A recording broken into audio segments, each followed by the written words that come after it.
सरकारला दिलेली वेळ संपली. लेखी आश्वासनाशिवाय आता मागे हटणार नाही. शिष्टमंडळाच्या चर्चेनंतरही मनोज सरांगे आमरण उपोषणावर ठाम. आमरण उपोषण सुरू होण्यापूर्वी मंत्री विखे पाटील आज पुन्हा सरांगेंची भेट घेणार. काही मागण्यांचं लेखी पत्र सरांगेंना देणार. भाजप शहराध्यक्ष किशोर शितोळे आणि प्रांत अधिकारी देखील हजर राहणार. स्वतंत्र मराठा मंत्रालयाची स्थापना करा. सारथीच्या बंद झालेल्या योजना सुरू करा. मनोज सरांगेंची सरकारच्या शिष्टमंडळाकडे मागणी. शिंदे समिती आल्यापासून किती नोंदी शोधल्या? सरांगेंचा शिष्टमंडळाला थेट सवाल. महाराष्ट्रामध्ये 58 लाख नोंदी सापडल्यात. मग दाखले वाटपात दिरंगाई का? सरांगे आक्रमक. मुख्यमंत्री कार्यालयामधून प्रमाणपत्राचं वाटप थांबवण्याचे आदेश. मुख्यमंत्री फडणवीसांना विचारल्याशिवाय कोणती कामं होत नाहीत. सरांगेंचा आरोप. हैदराबाद गॅझेटचं प्रकरण कोर्टामध्ये सुनावणीसाठी प्रलंबित. प्रकरण कोर्टामध्ये असल्यानं सातारा गॅझेटवरून सध्या वेट अँड वॉचची भूमिका. कुणबी प्रमाणपत्र थांबवण्यासाठी वरून आदेश नाहीत. फडणवीस प्रमाणपत्र थांबवण्याचे आदेश कसे देतील? अधिकाऱ्यांच्या निष्क्रियतेमुळे दाखल्यांना उशीर. संबंधितांवर कारवाई होणार. विखे पाटलांचं वक्तव्य. विशिष्ट व्यक्तीला अन्नधान्य पुरवठ्याचा टेंडर देण्यावरून पार्थ पवार आणि भुजबळांमध्ये खडाजंगी. पवार दादांनी कधी असं मला सांगितलं नाही. भुजबळ संतापले तर तुमच्याकडचा विभाग काढून टाकावा लागेल. पार्थ पवारांचा इशारा. खासदार पार्थ पवारांनी राष्ट्रवादीमधील काही मंत्र्यांकडे टेंडर निधीची माहिती मागवली. गेल्या 6 महिन्यातील माहिती देण्याच्या सूचना. तर पार्थ पवारांच्या सूचनेमुळे पक्षातील वरिष्ठ नेत्यांची नाराजी. सूत्रांची माहिती. मी कुठल्याही शासकीय कामात हस्तक्षेप केलेला नाही. पार्थ पवारांनी टेंडरवरून दिलेल्या सूचनेसंदर्भाचं वृत्त फेटाळलं. तर काही गोष्टी समजुतीनं करायच्या असतात. याचा अर्थ आमच्यामध्ये वाद झाला असा होत नाही. भुजबळांची स्पष्टोक्ती. मंत्री भ्रष्टाचार करतात म्हणून पार्थ पवारांनी माहिती मागितली असेल. भुजबळ धडाडीचे नेते. त्यांनी खरं काय ते सांगावं. टेंडरवरून झालेल्या वादाच्या चर्चेवर रोहित पवारांचं भाष्य. तटकरे आणि माझ्यामध्ये कोणताही वाद झाला नाही. छगन भुजबळ यांची माहिती. चर्चा होती, वाद झाला असं सांगणं योग्य नाही. हम साथ साथ है असं म्हणत बैठकीतील वादाच्या चर्चांचं भुजबळांकडून खंडन. माहितीचं विधान परिषदेचं जागा वाटप जवळपास निश्चित. सूत्रांची माहिती. तर भाजपच्या वाट्याला 10 जागा. सूत्रांची माहिती. मराठवाड्यामध्ये माहितीमध्ये विधान परिषदेसाठी पेच कायम. छत्रपती संभाजीनगरच्या जागेवरून शिवसेना भाजपमध्ये रस्सीखेच सुरूच. दिल्लीमधील बैठकीतही तोडगा नाहीच. चर्चा सुरूच आहेत. लवकरच विधान परिषदेचं राजकीय चित्र स्पष्ट होऊ शकतं. उदय सामंत यांचं वक्तव्य.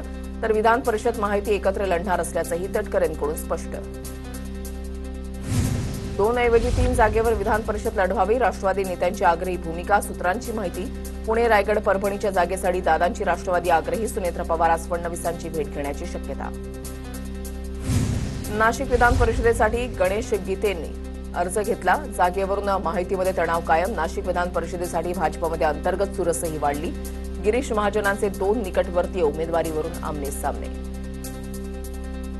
धाराशिव, बीड, लातूर विधान परिषदेसाठी राजकीय हालचालींना वेग. भाजपकडून 4 जणांची नावं दिल्ली दरबारी पाठवल्याची सूत्रांची माहिती. बसवराज पाटील, दत्ता कुलकर्णी, अरविंद पाटील निलंगेकर आणि ओमप्रकाश शेट्टे यांची नावं हायकमांडकडे पाठवली. सूत्रांची माहिती. मवियामध्ये रायगड, रत्नागिरी, सिंधुदुर्ग विधान परिषद ठाकरेंची सेना लढणार. बाळ माने ठाकरेंच्या सेनेचे उमेदवार असणार. हिंगोली विधान परिषदेच्या जागेसाठी ठाकरे गटाच्या उमेदवाराची लवकरच घोषणा. माहितीमध्ये कोकणच्या जागेबाबत अजून स्पष्टता नसतानाच आता इथून महेंद्र दळवी यांची कन्या आज अर्ज भरणार. या जागेसाठी माहितीमध्ये शिवसेना राष्ट्रवादीमध्ये रस्सीखेच. तर सेनेकडून विकास गोगावले आणि राष्ट्रवादीकडून अनिकेत तटकरे यांची नावं चर्चेत. पुणे विधान परिषदेसाठी पवारांकडून श्रीकांत पाटलांना उमेदवारी. श्रीकांत पाटील सोमवारी उमेदवारी अर्ज दाखल करणार. हिंगोली विधान परिषदेच्या जागेसाठी उद्धव बाळासाहेब ठाकरे शिवसेनेकडून 2 नामनिर्देशन पत्र खरेदी. लवकरच उमेदवाराची घोषणा होणार. जिल्हा प्रमुख अजय पाटील यांची माहिती. प्राजक्त तनपुरे आज भाजपमध्ये पक्षप्रवेश करणार. रवींद्र चव्हाणांच्या उपस्थितीमध्ये पक्षप्रवेश होणार. अहिल्यानगर परिषदेची जागा तनपुरेंना दिली जाणार. राज्यसभेच्या एका जागेसाठी भुजबळांच्या नावाची चर्चा. सूत्रांची माहिती. भुजबळांना राष्ट्रवादी उमेदवारी देणार की नाही यातच संभ्रम. सूत्रांची माहिती. भुजबळ राज्यसभेसाठी इच्छुक पण पुतण्याला मंत्रिपद देण्याची भुजबळांची मागणी. पुण्यामध्ये विषारी दारूमुळे 18 जणांचा मृत्यू. 10 आरोपींना अटक. आरोपींवर मनुष्यवधाचा गुन्हा दाखल. आरोपी योगेश वानखेडे नंदारूत मिथेनॉल. योगेश वानखेडेनं दारूमध्ये मिथेनॉल मिसळल्यानं 18 जणांचा मृत्यू झाल्याचा संशय. या प्रकरणामध्ये आतापर्यंत 8 जण अटकेत. वानखेडेसह 4 आरोपींना 8 जूनपर्यंत पोलीस कोठडी. पुणे विषारी दारू प्रकरणामध्ये हडपसर पोलीस ठाण्यामधील 3 पोलीस अधिकाऱ्यांचं निलंबन, तर पिंपरी चिंचवडच्या दापोडी पोलीस ठाण्याच्या पीआयसह 6 जणांवर निलंबनाची कारवाई. विषारी दारू प्रकरणामध्ये 9 पोलिसांचं निलंबन. पुणे विषारी दारू प्रकरणाचा तपास सीआयडीकडे वर्ग. पुणे विषारी दारू प्रकरणाचा तपास सीआयडी करणार, गृह विभागाचा निर्णय. विषारी दारूमुळे आतापर्यंत 14 जणांचा मृत्यू. मुख्यमंत्री फडणवीसांकडून पुण्यातील विषारी दारूमुळे झालेल्या मृत्यू प्रकरणाची दखल, घटनेच्या मुळापर्यंत जाणार, कठोर कारवाई करा, फडणवीसांचं आश्वासन. 3 वर्षांमध्ये पुण्यात अनेक वेळा ड्रग्सची प्रकरणं समोर आली. सगळ्याची पाळंमुळं खणून काढू असं फडणवीस म्हणाले. अजूनही कोणतीच पाळंमुळं खणून काढलेली नाही, त्याचं काय करायचं? सुषमा अंधारेंचा सवाल. पुण्यातील विषारी दारू प्रकरणी मृत्यू झालेल्या कुटुंबियांशी उपमुख्यमंत्री सुनेत्रा पवारांचा फोनवरून संवाद. पीडित कुटुंबांना आवश्यक ती मदत करणार, सुनेत्रा पवारांचं आश्वासन. विषारी दारूची घटना दुर्दैवी. अशी दारू विकत असेल तर आमच्याशी संपर्क साधावा. पुण्याच्या महापौर मंजुषा नागपुरेंची प्रतिक्रिया. विषारी दारू प्रकरणी जबाबदार अधिकाऱ्यांवर कारवाई करावी. पोलीस प्रशासनाला शिस्त लावण्याचा प्रयत्न करा. विषारी दारू प्रकरणावरून शशिकांत शिंदेंची मागणी. पिंपरी चिंचवडमध्ये विषारी दारूमुळे राठोड कुटुंबातील एकाच वेळेला 2 सख्ख्या भावांचा मृत्यू. कुटुंबाकडून संपूर्ण प्रकरणाच्या चौकशीची मागणी. पुण्यात विषारी दारूमुळे अनेकांचा मृत्यू. हडपसरमधील दारूच्या अड्ड्याची रोहित पवारांसह कार्यकर्त्यांकडून तोडफोड. पत्र्याच्या शेडसह आतमधील साहित्याची तोडफोड केली. रोहित पवारांकडून पुणे पोलिसांचा व्हिडिओ शेअर. पोलीस वसुली करत असल्याचा रोहित पवारांचा दावा. ज्यांच्याकडून रक्षणाची अपेक्षा तेच वसुली करतायत. सुसंस्कृत पुण्याचा पूर्णतः बट्ट्याबोळ झाला, रोहित पवारांचा आरोप. अजितदादांच्या विमान अपघाताबाबत सीआयडीच्या अधिकाऱ्यांनी उडवाउडीची उत्तरं दिली. मोठ्या नेत्यांकडून अजितदादांना कसा न्याय दिला जाणार नाही यासाठी प्रयत्न, रोहित पवारांचा गंभीर आरोप. नीट पेपर फुटी प्रकरणामध्ये मोठेगावकरच्या बँक व्यवहारांची चौकशी. मोठेगावकरची खाती असलेल्या लातूरमधील बँकेमध्ये सीबीआयकडून चौकशी. पेपर लीक प्रकरणामध्ये मोठेगावकरनं आर्थिक व्यवहार केले का या संदर्भात चौकशी. नीट फेरपरीक्षेचं नियंत्रण पंतप्रधान मोदींकडे. फेरपरीक्षेच्या सर्व घडामोडींची माहिती पंतप्रधान कार्यालयाला कळवण्याच्या सूचना. तर देशभर प्रश्नपत्रिका पोहोचवण्यासाठी टपाल विभागाच्या ऐवजी हवाई दलाची मदत घेतली जाणार. दहशतवाद्यांचे अड्डे असतात तसे राज्यामध्ये नीट पेपर लीकचे अड्डे. नीट पेपर फुटी प्रकरणी संजय राऊत यांची टीका. मुख्यमंत्री फडणवीसांनी नीट पेपर फुटीची जबाबदारी घ्यावी, संजय राऊत आक्रमक. नीट पेपर फुटी प्रकरणी सुप्रीम कोर्टानं व्यक्त केली नाराजी. परीक्षा प्रक्रियेवर सविस्तर आराखडा सादर करण्याचे आदेश. आरोग्य मंत्रालयाच्या ऐवजी शिक्षण मंत्रालयानं प्रतिज्ञापत्र दाखल करण्याचे निर्देश. या प्रकरणी पुढील सुनावणी जुलैच्या दुसऱ्या आठवड्यात. नीट पेपर फुटी प्रकरणी एनटीएकडून सुप्रीम कोर्टात प्रतिज्ञापत्र दाखल. परीक्षा सुरक्षेसाठी व्यापक सुधारणा केल्याची माहिती. एनटीएमध्ये 16 वरिष्ठ पदांची निर्मिती, त्याद्वारे सुरक्षा आणि तंत्रज्ञानावर विशेष भर. बोंधू अशोक खरात प्रकरणानंतर राज्यभरात 50 बोंधू बाबांच्या विरोधात कारवाईचा बडगा. नाशकात सर्वाधिक 5 गुन्हे दाखल. बहुतांश प्रकरणामध्ये महिलांच्या लैंगिक शोषणाचे आरोप. संगमनेरमधील बोंधू राजेंद्र गडगेला 42 दिवसानंतर जामीन मंजूर. पोलिसांनी तपासामध्ये दुर्लक्ष केल्याचा फिर्यादी रंजना गवांदे यांचा आरोप. बोंधू राजेंद्र गडगेच्या वकिलाचा युक्तिवाद ग्राह्य धरत जामीन मंजूर. मीना भाईंदरमध्ये मराठी असल्यानं घर नाकारलं. शिंदे गुळाचा चहा आणि नाश्ता सेंटरच्या रवीना शिंदे यांना घर नाकारलं. शिंदेंच्या स्टॉलवर जाऊन सरनाईकांकडून चौकशी. महाराष्ट्रामध्ये राहून मराठी माणसाचा सन्मान राखावा असं लागेल. सरनाईकांचं संबंधित घरमालकाला सज्जडतं. काँग्रेस नेते राहुल गांधी यांनी दिल्लीमधील रिक्षा ड्रायव्हरसोबत साधला संवाद. रिक्षा ड्रायव्हरसोबत जेवण करत गप्पा मारत रिक्षा ड्रायव्हरच्या समस्या जाणून घेतल्या. बंगाली मार्केट परिसरामध्ये साधला संवाद. कुस्तीपटू विनेश फोगाटला सुप्रीम कोर्टाकडून मोठा दिलासा. आशियाई खेळांच्या निवड चाचण्यांमध्ये सहभागी होण्याची परवानगी. विनेश फोगाटनं देशाला गौरव मिळवून दिला आहे, अशी न्यायमूर्तींची टिप्पणी.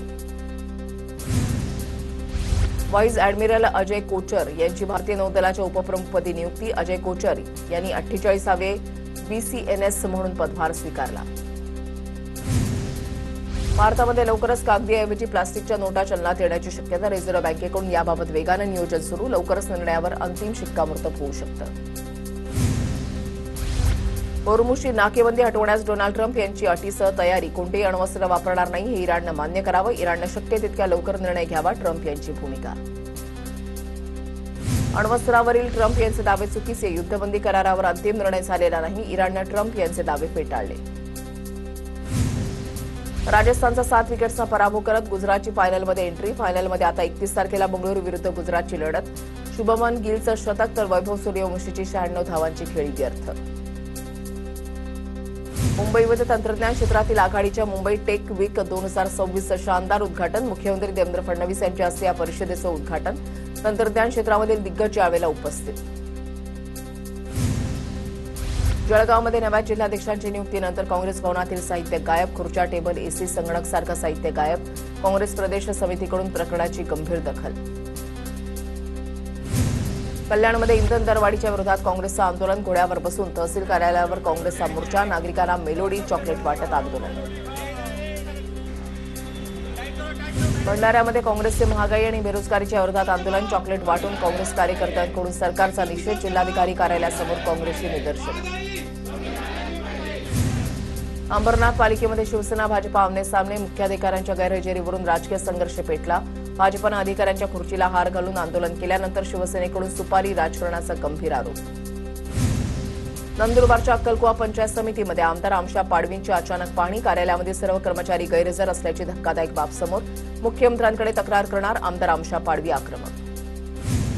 भिवंडीच्या बाबगाव देवरुंग ग्रामपंचायत कार्यालयाला ग्रामस्थांकडून टाळं. ग्रामस्थांनी विचारलेल्या प्रश्नांना उत्तर न दिल्यानं निदर्शनं. दस्ताऐवज न दिल्यानं ग्रामस्थांचा संताप. रिलायन्स एडीए समूह प्रकरणामध्ये सीबीआयचे पहिले आरोपपत्र दाखल. टर्म लोनसह विविध कर्ज सुविधांच्या गैरवापराचा आरोपपत्रामध्ये उल्लेख. अनिल अंबानींच्या नेतृत्वातील कंपनीमुळे बँकांच्या कोटी रुपयांचं नुकसान. सीबीआयचा आरोप. दादरमध्ये महानगर गॅस पाईपलाईनची गळती रोखण्यात यश. अमर हिंद मंडळाजवळच्या गॅस पाईपलाईन जवळची गळती रोखली. जेसीबी धक्का पाईपलाईनला लागल्यानं गॅसची गळती सुरू झाली होती. साई चरणी 780 ग्रॅम वजनाचा 92 लाखांचा सोन्याचा मुकुट दान. लखनौमधील साई भक्त गोविंद गोयल यांच्याकडून सुवर्ण मुकुट अर्पण. सोनं खरेदी न करण्याचं सरकारचं आवाहन असताना दुसरीकडे साई चरणी सोन्याच्या दानाचा ओघ. देशभरात यंदा सरासरीच्या 90% पाऊस पडण्याची शक्यता. महाराष्ट्रामधल्या सर्वच विभागामध्ये कमी पावसाचा अंदाज. भारतीय हवामान खात्यानं वर्तवला अंदाज. जून ते सप्टेंबर दरम्यान 43% कमी पावसाचा अंदाज.